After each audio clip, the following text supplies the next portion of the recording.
everyone. This is Dr. Angelica Benavides. I go by Dr. B. And with me, we have Dr. Francesca Richardson. And we are glad to be here. Today is about Magnify Your Love Power. It's a 3-day challenge. And today is day 2. So welcome and thank you. Do you want to welcome them or say something, Dr. Francesca? Yes. Hi. So excited to talk with you. We are talking about various aspects of magnifying your love power, your love awareness, who you are in the love relationship and who you attract. And so today we're going to be talking about archetypes. So excited to talk with you. And if you have questions, put them in the question area, the chat. Yes, put them in the chat and then we'll come back and answer them. And like we said, we've been talking about magnifying your love power, and the core learning behind this concept is because we either need to birth or refine your self-esteem, our self-esteem. How do we increase our self-esteem? How do we increase self-respect? I think those are the 2 main principles, right, Dr. Francesca? Definitely. So many people walk around with low self-esteem, low self-respect, and it means that they're not attracting who they really should be attracting, and they're not also showing up in relationships being the best they can. So we really we're looking at different ways here to develop that self-respect and self-esteem. Yeah, we need to increase that. And one of the ways is learning how to love, And today we're going to be talking about 5 archetypes. And you're probably wondering, what are archetypes, right? Yeah. Want to define it for them? Yeah, sure. So archetypes, they were, really defined originally by Carl Jung. He was a psychologist, a Swiss psychologist. The idea is that they are patterns or structures that are seen throughout the world, throughout history. They're seen in mythology, in fairy tales. For instance, one archetype might be seen in Cinderella. The virtuous woman, she's, treated in a degraded way. Her value is hidden. So that's, a certain type of archetype. She blossoms with some help.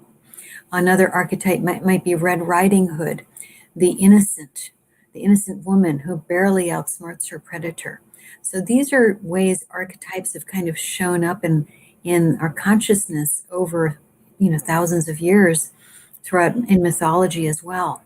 So today we're talking about these other archetypes that are specifically about how you are in the love relationship.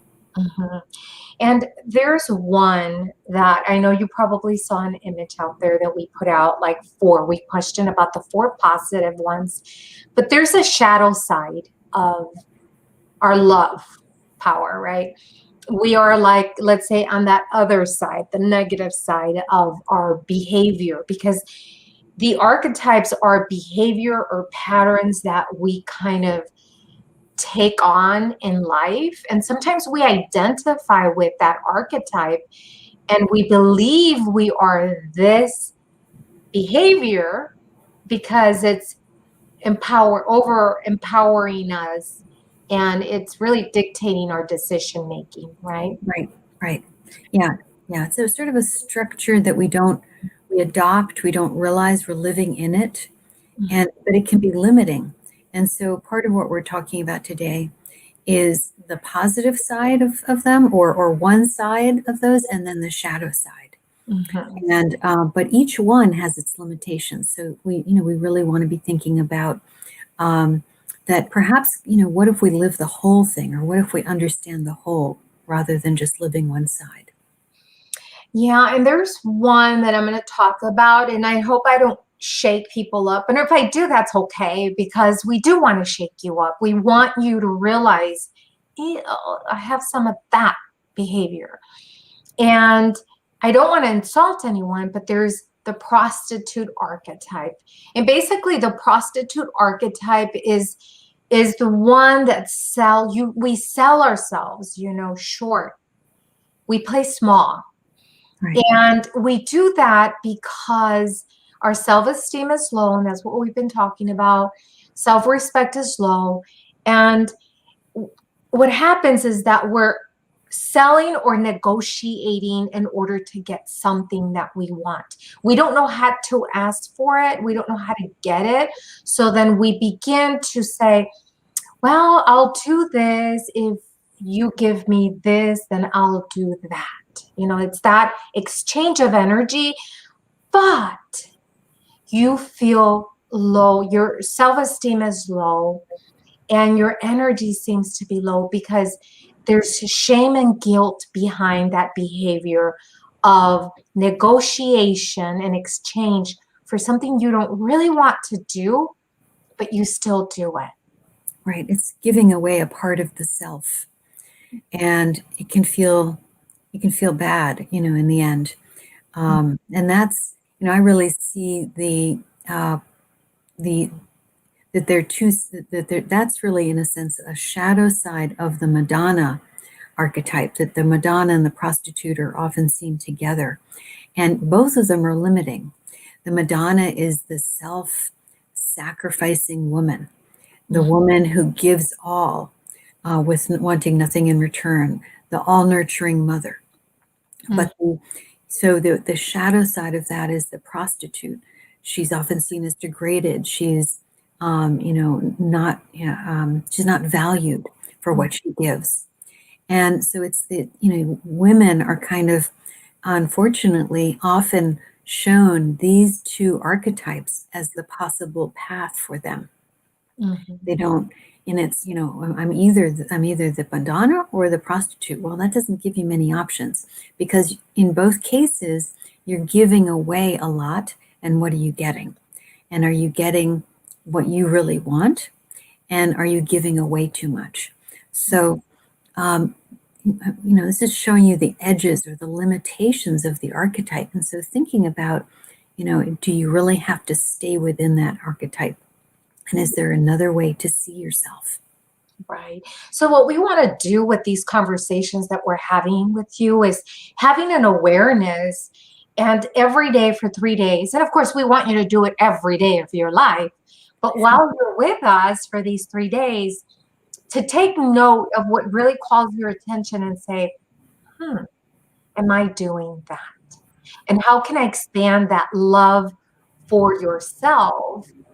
So, and it's not being selfish. It's loving yourself so that your self-esteem is increased and lifted and it rises, and your self-respect, so that you begin to magnify and attract the people that you want in your life. That's what we want to do for you. And then when we're looking at the lover, right? The lover archetype, the lover archetype, really what it does is the shadow side of it. Sometimes it exaggerates and it's obsessed about things, right? It's like you have to have something, and you're so obsessed that you will do anything to get it, So there you're striking, you're hurting someone or yourself because you are not creating boundaries for yourself. And at the same time, you could be very destructive. Right. Yeah. I see it as the shadow side of the lover as really, if we think about separation anxiety, that the positive side of the lover is giving, compassionate, nurturing. The shadow side is the side that is anxiously attached, that will do anything to stay attached, that will be manipulative, possessive, in order to be attached. Okay. And so you want to kind of look at how, even the positive side of the lover could be limited, because are they, are they giving too much? Are they giving away too much? So you want to kind of really look at, um, the compassion, the way you're giving, and is it, are you giving out of, are you allowing the other person to be as they are, who they are, or do you want them to be a certain way? Are you giving more than you want to give? So yeah, so thinking about the different sides of the lover, the shadow side and the positive side. And the positive side of the lover is when you're in love, like, I go back when I was in love and you're starting this relationship, right? There's an excitement, there's enthusiasm, there's an energy of, oh my God, like, what do I do to please the other person? Yeah. And there's this exchange of energy that when they receive what you're giving them, they're in awe, right? Mm. And at the same time, when you see their eyes glow, your eyes glow. Yes. And there's this exchange of spark. And like when we're talking about the shadow side, there's only one side is probably feeling it, and it's not even feeling right in your body. So we suggest that you feel the body, feel, what am I feeling when I'm in that lover state? Because remember, love is about a state of mind. It's not a thing that you're going to get. So what state of mind are you in when you are in the love archetype? Are you giving with enthusiasm and there's this momentum of giving and receiving? Or is there like, how can I get this, right? Right, exactly. Yeah. And are you giving from the heart, and allowing the other person to be who they are, or are you, trying to twist it so that you will get what you want the way you want? Exactly. I think when you're in that shadow side of the lover, I think that you are not feeling worth of something.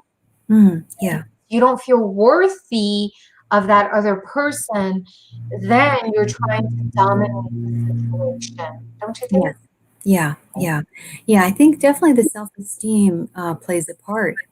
If you don't feel worthy, it's going to bring up that separation anxiety, that fear of they're going to leave me. And so sometimes people can get more manipulative and clingy and grasping. And so, yeah, being careful about, and part of it is nurturing your inner child, which would be another direction we can go, but really loving yourself and caring for yourself, making sure you're doing that. Yeah. Yeah. And then the other archetype is, what do we have? What's our next one? The sovereign, also known as the king or the queen. And they are, on the positive side, benevolent, caring. They, oversee and help. They are self-assured and wise. They're integrated. And so that can be a hard energy to hold. So sometimes the shadow side comes out. And the shadow side, we could see when it comes to the sovereign or the king or queen, could be the what some people call the king baby, or the tyrant child, wanting things their own way, commanding things to be their way. Right? Whereas really underneath they're a scared child. And, one way to see it is maybe they weren't, it might come out of not having had, loving or caring in childhood. So you want to think about, are you being that benevolent, caring person in the relationship, or, is it all, I want it my way? And I also see the sovereign archetype, the king or the queen. It's the leadership, right? Yeah. It's the leader, the one that can guide and should know how to guide and lead the children and the family and people Yes. that surround them. And because you're guiding people, then you should have a mission and Right. a purpose, Mm. and be able to have that mission, vision, purpose. Right. For the Mhm. couple and the family. Yes. Yes. Exactly. That higher view of what you want the relationship and the family to be. Mhm. Yeah. And being a leader for yourself. Yes. Yeah.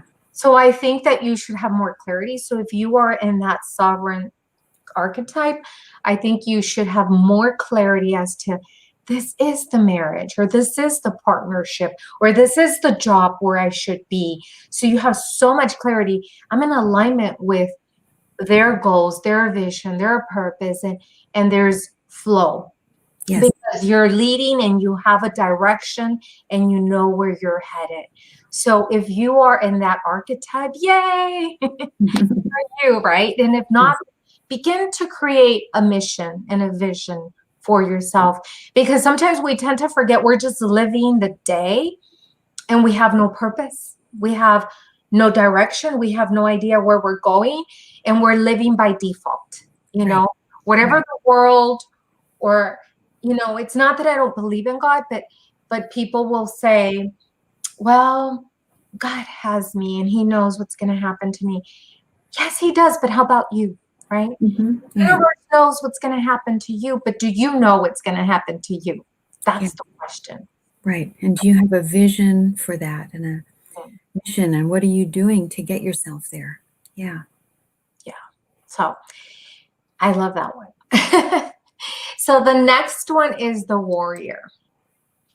And I see the warrior, this is the master of himself, of his body and his mind, because I see the warrior of someone who's going to take charge and knows what he stands for, knows what he's fighting for. And but I think that the positive side, they're rooted in self-control.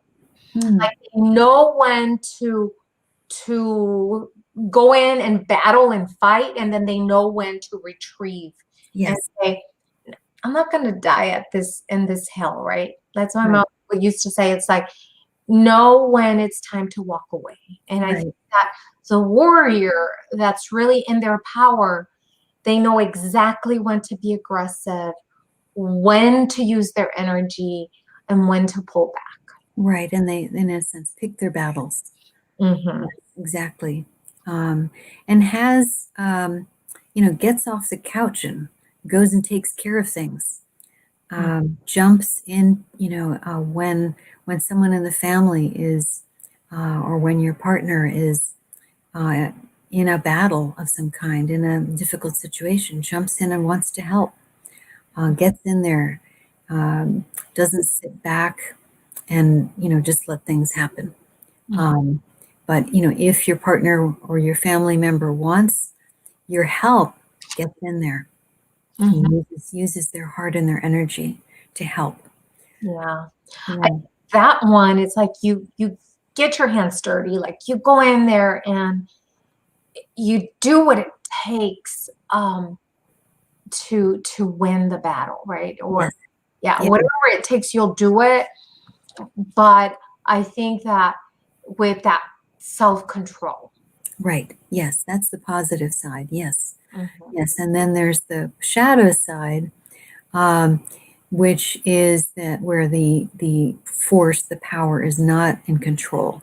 The person is controlling of others rather than, um, using their power in a controlled way. Uh, they can be intimidating. They can be out for themselves, use a lot of anger, express a lot of anger, and blame their anger on others.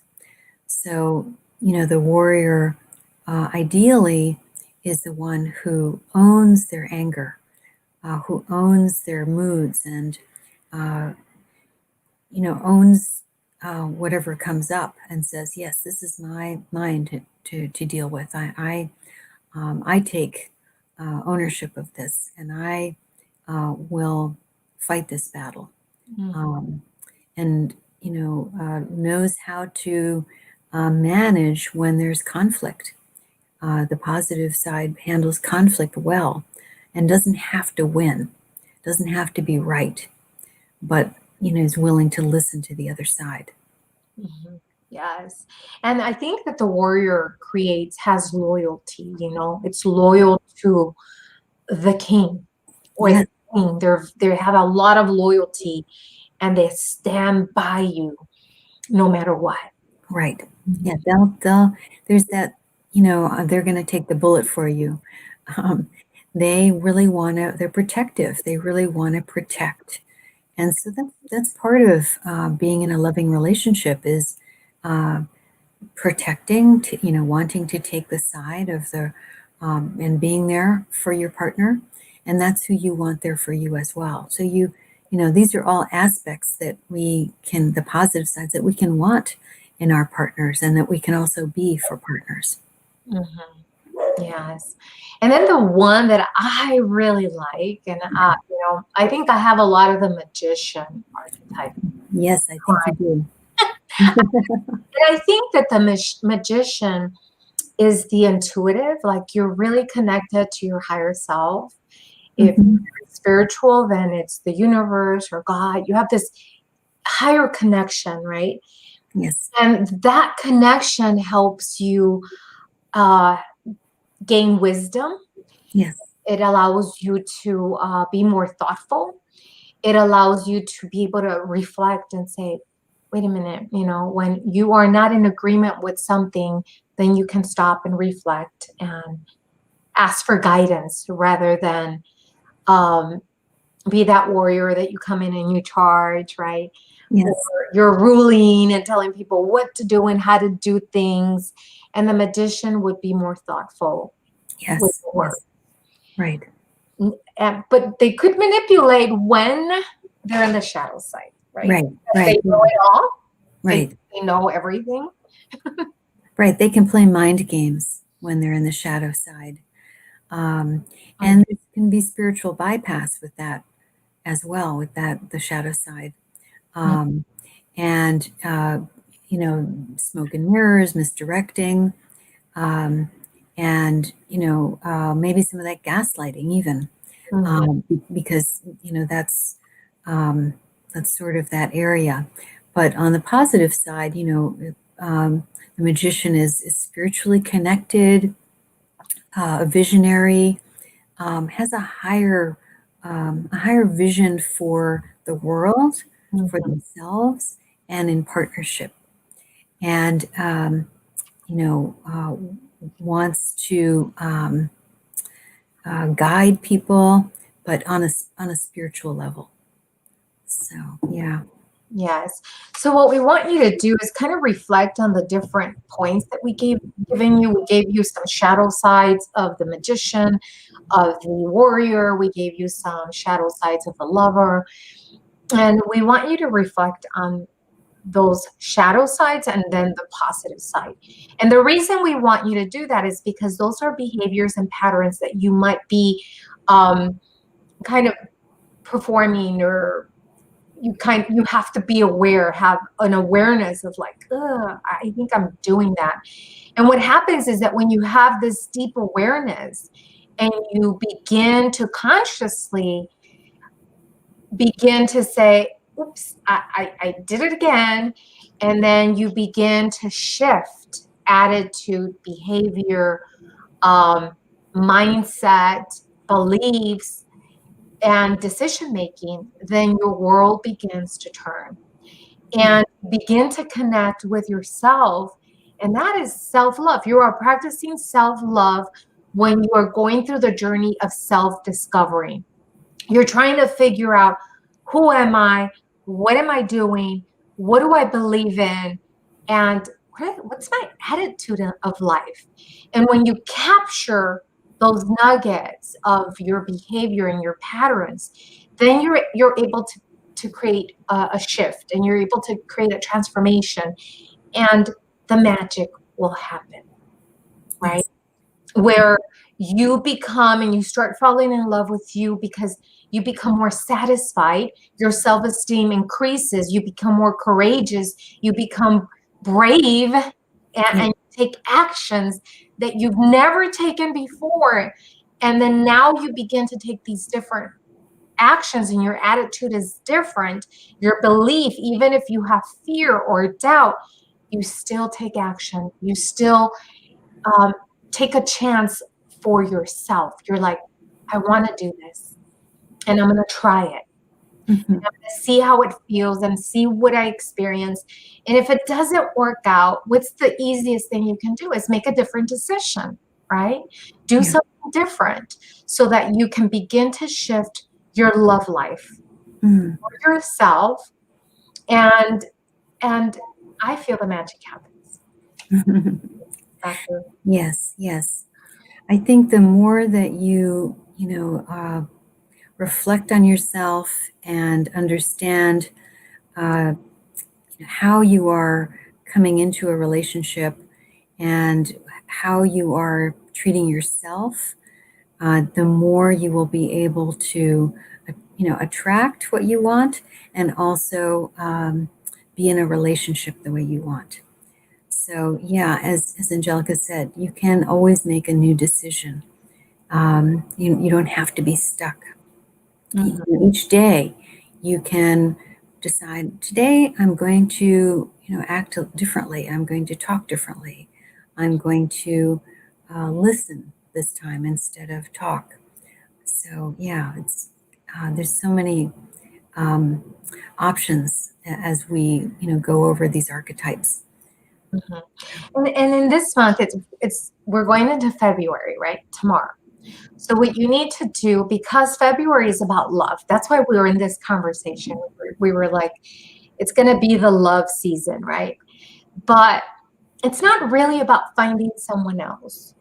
It's about falling in love with yourself, like fully in love and being in your skin. Because sometimes it's hard to be in your own skin because we begin to compare ourselves with other people. And then we're like, oh, I want to be like her or him. I want to have long hair. I want to have short hair. I want to be thin. I want to be fat. I want to be like, we want to be in so many ways. But how about if in February the challenge is that you live in your skin, whether you're fat or skinny or big or short or tall or whatever you are, it's not going to matter. What we want you to do this month is really just be in your skin, begin to feel the discomfort or the comfort, whatever you're going to experience, and log it. Like, get a journal and begin to log, like, ew, it feels yucky, or it's not as bad as I thought it would be, right? To be me. I'm not me, but you, right? So being you. And then whatever emotions come up, we want you to record them. If you're feeling sad and being in your skin, if you feel joy, I mean, I don't know, whatever's coming up for you, we want you to record them, because our whole program, our whole mission is self-discovery. It's a journey of self-discovery. And what we want to do is really create lasting love.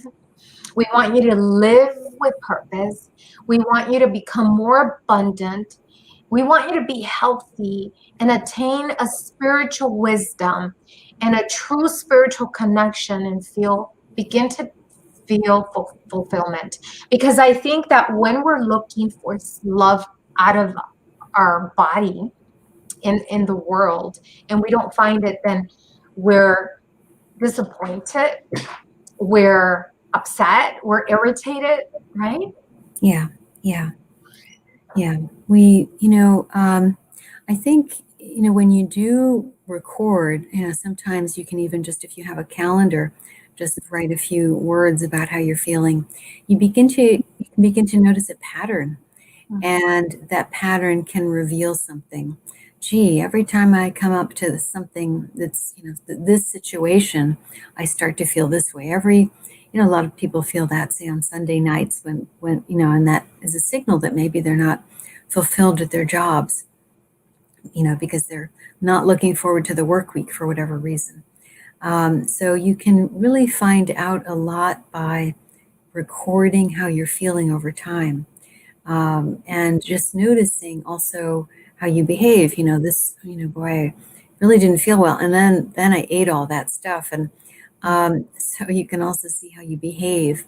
Or gosh, I forgot to pay these bills, or gosh, I was really distracted then because of that. So, taking a note about how you feel can help you become more self-aware and just understand the patterns and the different things in your life that are affecting you, so that you can be more present for yourself and for any relationships. Yeah. What happens when you begin to have more self-awareness of yourself? I think what happens is that your heart begins to open. Possibilities begin to open because you begin to see things different in a different way. Like you just begin to fall in love with yourself, and there's nothing wrong in loving yourself. Right? Yeah. Like really picking yourself up, and even if you're not going to go out, especially now in COVID, like if you're not working and going out, then try to get dressed up and kind of get into that Venus energy, right? That be cute and whatever, however you want to feel. I'm just saying because sometimes, like, I like to not put makeup on or whatever, but then when I do, it feels different in my body, right? Right. Yes. Mhm. Yeah. Dress yourself up and look attractive for you, and that can help you feel better. Even doing nice things for yourself also.